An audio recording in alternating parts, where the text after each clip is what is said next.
Saying, of course, net migration down some 20%, but the overall asylum bill, we're told, has risen by 36% to over £5 billion a year.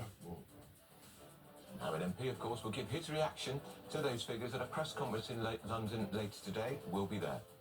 Wear Palestinian colours and a headscarf to show solidarity with Palestine. Organised by the TUC Union, is this creating a hostile environment for people at the BBC who are Jewish? More than 150 tractors took to the port of Dover to protest the inheritance tax changes, and Scottish farmers are rallying for funding at Holyrood Parliament this morning. 100,000 extra pensioners could be poverty-stricken as people in Leeds head to a community hub just to keep warm. Paul Coleman is having to choose between eating and heating this winter. We very rarely have the heating on. I sit in a nightgown and a big furry sort of onesie and a fur hat. Shouldn't have to sit like that on an evening in the home. Very good morning to you. It's just after 11 o'clock. As we heard there from Mark White at the top of the hour, asylum spending has soared to £5.38 billion in 2023 to 24. That is a 36% increase and the highest since records began, nearly 12 times the amount spent just a decade ago. It comes as figures out this morning also reveal net migration. The difference between the number of people arriving in the UK and leaving has fallen to 728,000 in the year to June 2024, also a fall of 20% from its 2023 record of 906,000. Well, the Migration Minister, Seema Malhotra, claims that it was the Conservatives, she says, who lost control of the immigration system.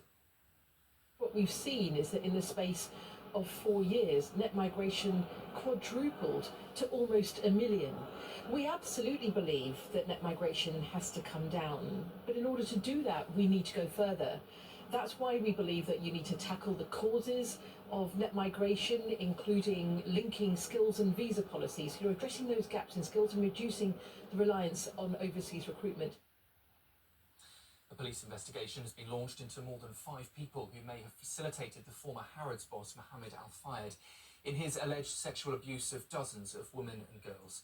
The Metropolitan Police Force is reviewing evidence spanning from 1977 to 2014 with the youngest victim aged 13. Al-Fayed, who died last year without facing any charges, allegedly targeted women at businesses he owned, including Harrods, the Ritz Paris and Fulham Football Club. An internal review is now being carried out by the Met Police into how the force handled claims about Al-Fayed while he was alive.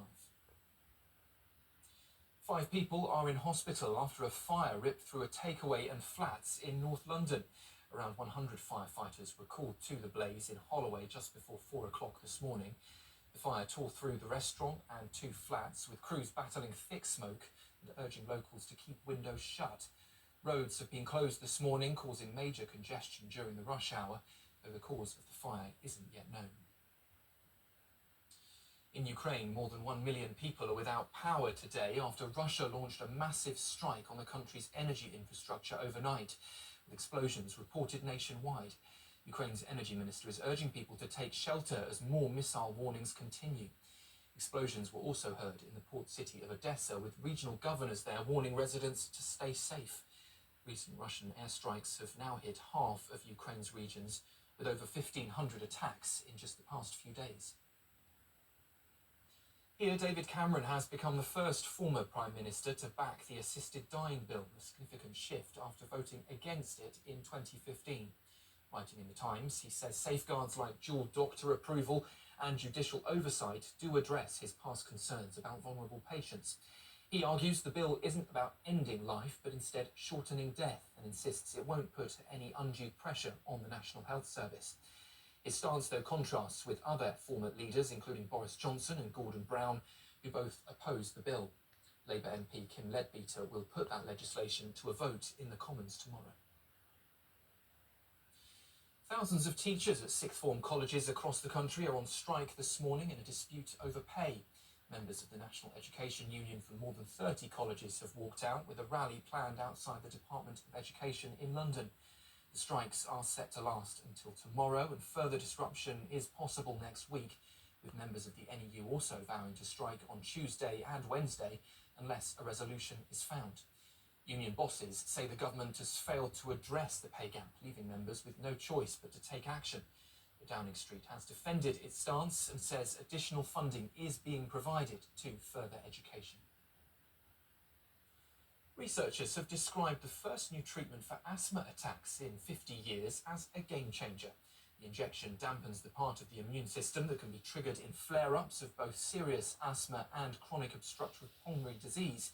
The trial, led by King's College London, found that benralizumab is more effective than steroid tablets, reducing treatment failure by 4 times. Steroids, the standard treatment, can cause severe side effects like diabetes and osteoporosis, making the injection a safer alternative. Researchers say it could soon be used not just in A&E, but also in GP practices or even at home. And we'll just bring you a piece of breaking news, royal news that is. The Prince and Princess of Wales have just tweeted a tribute to the teen Liz Hatton, who sadly died yesterday after battling a rare form of cancer. In that post on social media, the royal couple say, "We are so sorry to hear that Liz Hatton has sadly passed away," adding it was an honour to have met such a brave and humble young woman. They signed off that post saying, "Our thoughts and prayers are with Liz's parents, Vicky and Aaron, and her brother Matteo at this unimaginably difficult time," signed William and Catherine. Well, last month, the 17-year-old was pictured hugging the Princess of Wales at Windsor Castle after being invited to take pictures there.